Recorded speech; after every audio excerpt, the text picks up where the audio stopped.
welcome to beREAL with David and Sherrie. Mm-hmm. Hi. Hey, beREAL. Hey, beREAL. So we're a little bit, he had his coffee this morning, so it was early morning. Can I be honest? Mm-hmm. I woke up today and I was Tired. sleepy. Because you're old. But We're what did you teach me? I used to say tired, and you're like, "What are you tired of?" So I'm just sleepy, really. Sleepy. I had a good night's sleep, but for some reason I just woke up tired, or whatever you want to call it. It's the age. That's what I'm saying. It's the age. The age 40, yeah. You're not 40, babe. You're 42. In my mind, babe. He said the age 40. In my mind, I'm 25. Your body ain't. But my body don't feel that way. But anyway, we're working on that, right? Right. So, we're going to talk again about marriage. We love talking about marriage, and we know a lot of our viewers love when we talk about marriage. We just talked to a couple just the other day, and they watched our podcast, and so we wanted to talk a little bit about marriage and what makes a marriage successful. At least what has made our marriage successful. Mm-hmm. And there's 100 points that you can bring up, but we just have about 4 today that we want to talk about, and hopefully to help those that are right now married, about to get married, or want to one day get married. But what makes a marriage successful, and what helped us?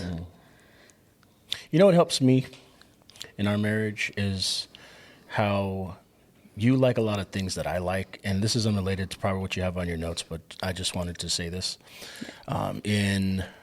Just to shout out the Dodgers for winning the World Series last night.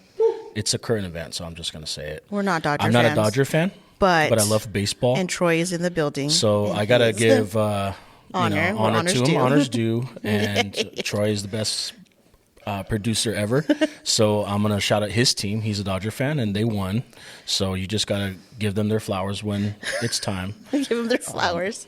But I love the fact that you love baseball, and the fact that I could just sit with you and either watch a football game. Lately it's been the Niners. Yeah. Because the Giants did not go to the postseason, so boo-hoo. Mm-hmm. But it's been actually a lot of fun being able to watch the games and whatnot, and I think the fact that you're like that, I think that's super, super cool. And so that does make a marriage successful. Yeah. It's not always the big, huge things. Mm-hmm. It's liking the same things, and we definitely do like baseball and football. Mm-hmm. It makes it more fun when we watch our son, too, because you don't just watch it just because. But we'll go watch random people. I mean, there have been several times that we will see a game happening, and we will go park and watch the game, like a baseball game. We've done that so many times. It's so fun. Yeah. Our son's in town.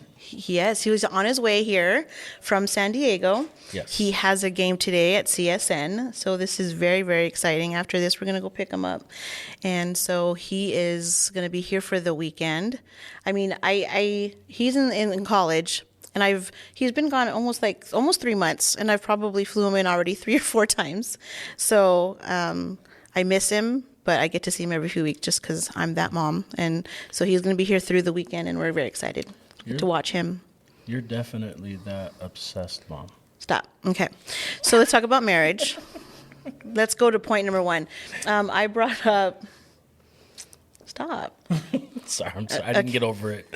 I am. I am. I agree. So number 1 is value.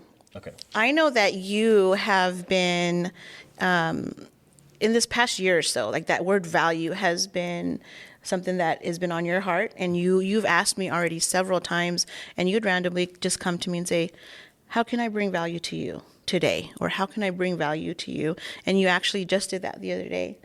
And I went straight for, you could massage me more. And that's kind of part of the, not just the big things, and I know that's basic massage, but it's being able to be honest with one another and to say, how can I bring value? And for the spouse to respond. Yeah. It's successful only if we open up with each other and say, this is how you can bring value to me. Yeah, I think those little conversations is what really helps. You don't realize it. I think we kind of push it off as something that's insignificant or small, too small to even talk about. Mm-hmm. But in reality, it's those little small things that we do together that create opportunities to value one another. Right. And it really comes from a good place. I think, every single opportunity that I've had has been strategic. It hasn't just been by default or, by chance or, me just doing it just to do it. But it's been strategic because I always want you to know that I value you. Right. Yeah. And it's talking to one another. If you are married and you don't have those conversations where you stopped asking each other, how can I bring value to you? I feel like you stop growing as a couple, and you stop getting to know one another.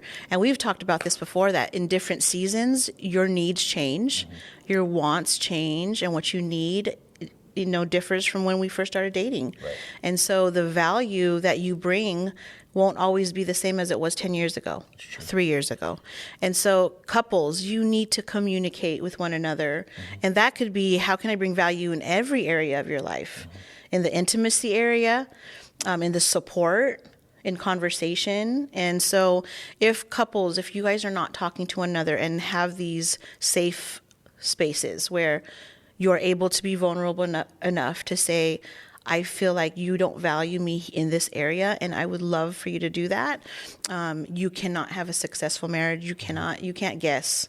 Yeah. Spouses can't guess what each other needs. Assumption is something that if you live by it, you'll when you think you're meeting the need of somebody else, chances are you may be meeting the need that you think they need, and then something happens in between where you feel like you dropped the ball. And I think it's important that we don't just bring value in areas that we think that's valuable, but that's why it's important to ask those questions, because I want to know what you think is valuable. And I think for me, if I just think where I bring value, I'm always going to look at my strengths. I'm a hard worker. I can grill really well. There's certain things that I actually prefer to do, but it's not necessarily what you need me to do. Right. And I learned that over time, because way back when in our marriage, I would just do things by default because I didn't really know. And I think you arm yourself when you ask questions to know what you value or your significant other values. What we need in that season that we're in. Seasons change, right? Right. And so what you valued last season, it's not that you don't value that anymore. It's just what's really at the forefront of your heart in the moment. Right. And so, we'll get deeper into that. I know we have quite a few things to talk about. Yeah. But value is a very important area. Yep. So, Okay, let's go to number 2. yeah, will you go to number 2? Yeah.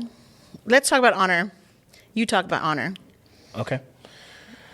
Honor within marriage.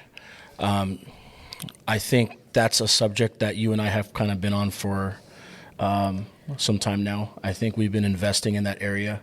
How do you bring honor in a marriage? And I think it's important because I think it actually plays with value. It kind of works together hand in hand right. with value.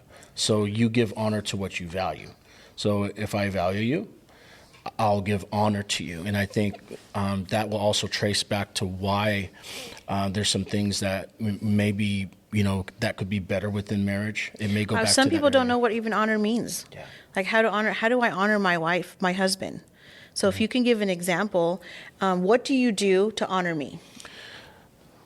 I try to do little things.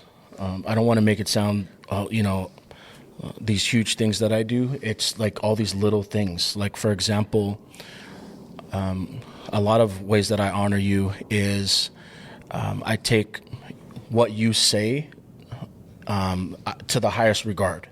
I don't disregard your opinion or your advice or your spiritual maturity in terms of advice that you would give. I really put that. If there was a pedestal to put it on, I would put it on because I want you to know, that I honor the woman of God that you are and the price that you have paid to be who you are. And even with you being a mom, how I talk about you, I don't put you down. I don't speak evil against you or negative against you, because it's my way of honoring you. Yeah. And so the person that you are in my life, who you are in our family, your place, who you are in our church, I honor you in little ways, even if it means opening up a door for you in our car. Yeah. Because I always want you to know that no matter how long we've been married, there's never going to come a time to where I don't value you that way. And so, it's the little things. So it's in couples, it's how you talk about one another, right? It could be. I think a lot of times in marriage, sometimes it ends up being a competition of who's right, who gets to win, whether it's in an argument or even in an argument. What do you say to each other? Like, how do you talk to each other when you're angry? Wow. And in those moments, even, angry or not, emotional or not, do you dishonor your spouse with your words? Like, do you say you never do this, you're always going to be this, or you don't care about this? It's how do you speak to your spouse, even when you're heated?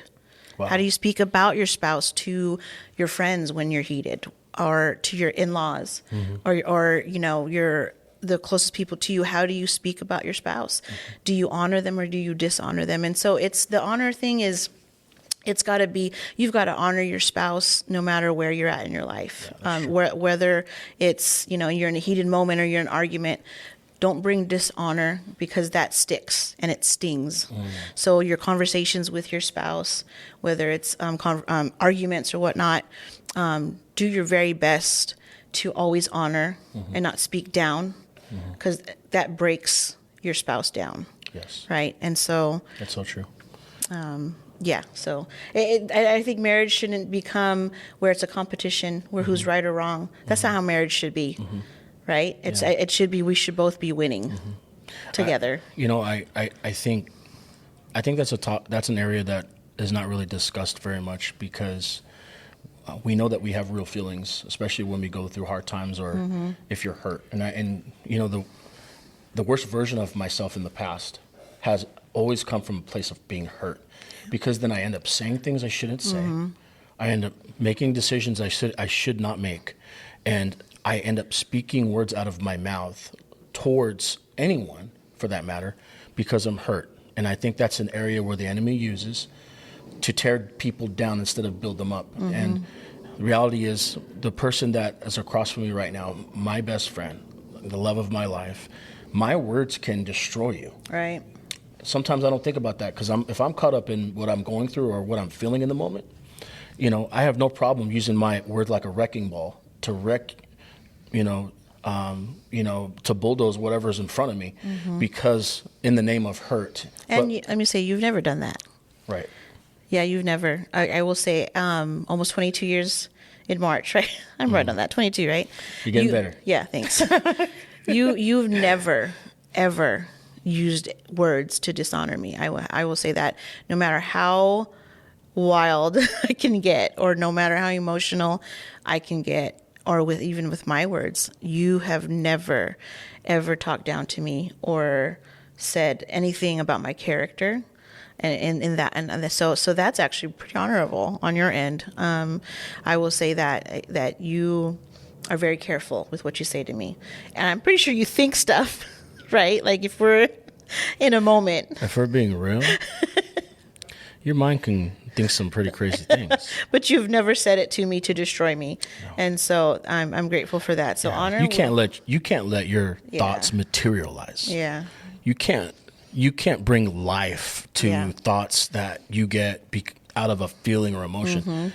And I think that would preach right there. Yeah. To anybody listening, even if you're listening to this podcast, I know that we speak from a biblical background with God at the center, but this would help anyone Right.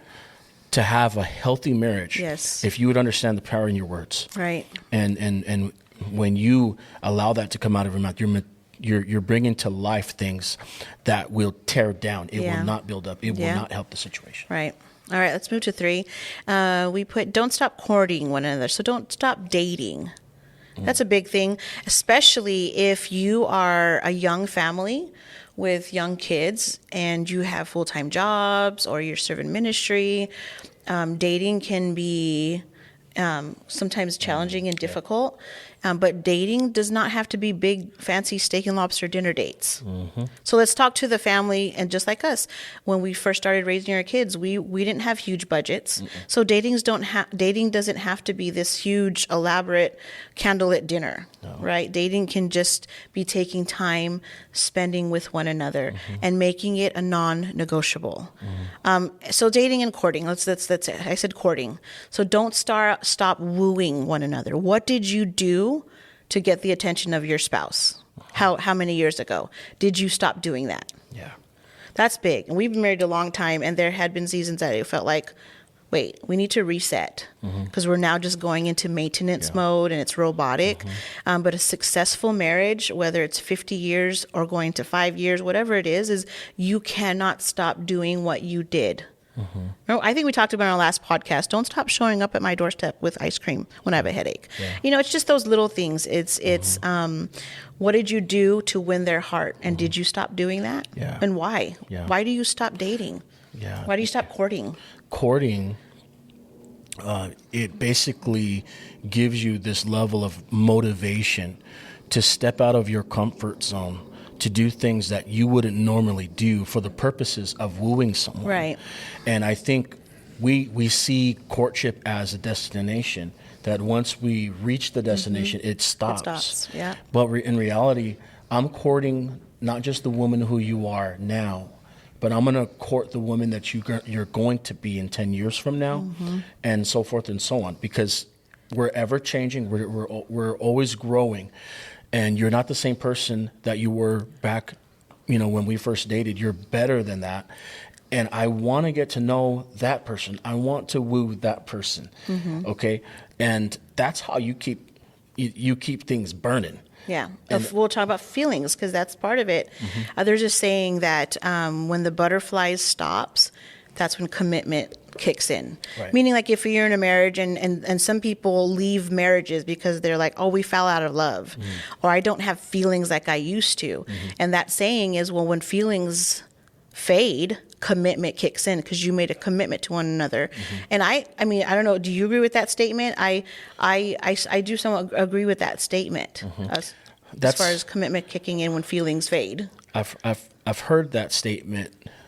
I don't want to come off the wrong way because I know there's people out there, but I think I'm just a different type of person, because I can't honestly say that I've ever stopped having those butterfly feelings for you.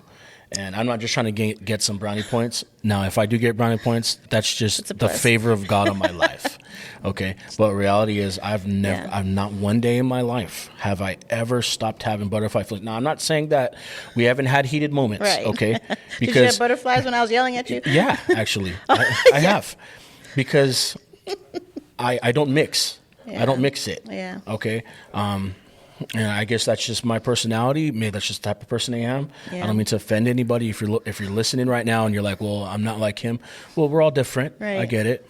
But I'm just speaking from my perspective. Yeah. I think that's a blessing, I think. But how is it, though, that happens for you? Like, I mean, it's not like I'm this, I mean, like, what advice do you have to the man that says, I don't look at my wife like that anymore?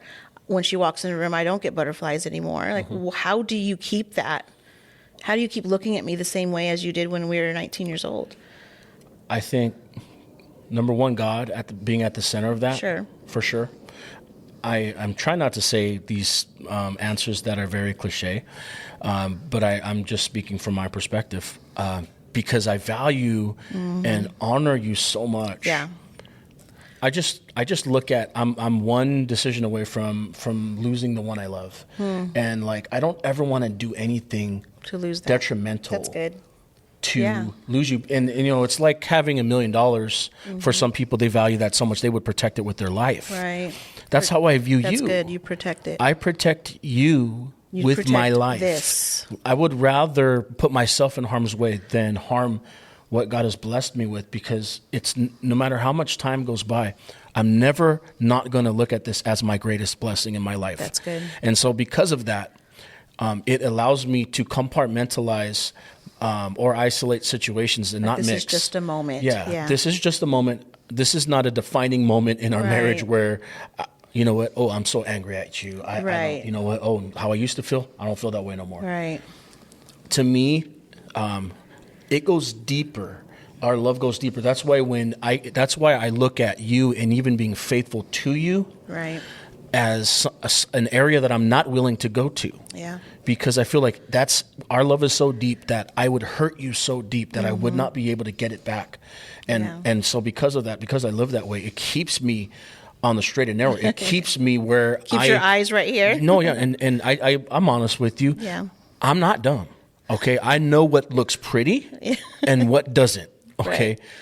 And so because of that, I know flesh and I don't trust it. Right. Therefore, I don't sow into that so that way I can position myself in a way to where I can do harm. So I don't double look at women. I don't try to do things and step out of who I am as your husband and to do anything to hurt you. Well, you say this. You say, why would I look at anything else when everything I need is right here? And I mean that with all my heart. Yeah, and you say it all the time. You show it. And so I think that's what keeps the feelings or butterflies. And that's what I wanted to kind of address, that you don't have to be married 5, 10, 15, 20, 30 years and see feelings fade. Yeah. You have to be very, very intentional to keep those feelings alive. Absolutely. Because I don't think you should just stay in a marriage because you have this covenant and this piece of paper that keeps you together. Yeah. And because God frowns on divorce, you stay married, but you're not happy. Yeah. We are 100% believers that marriage, for the life of your marriage, until death do you part, should be beautiful, blissful. It should be wonderful. Yes, you'll have ups and downs, but you always go back to, I am so madly, deeply in love with you. And you always reminding yourself of why we fell in love, why we stay in love, and that there's nobody else out there for me, you know? And so stir the feelings up. Yeah. Sometimes you guys just got to do practical things, you know, change up the monotony in your life. Absolutely. One, of course, if you're not dating, go on dates. But other than talk, communicate with one another, change things up, you know, and like we said in the last one, spice things up. And that doesn't just mean intimacy.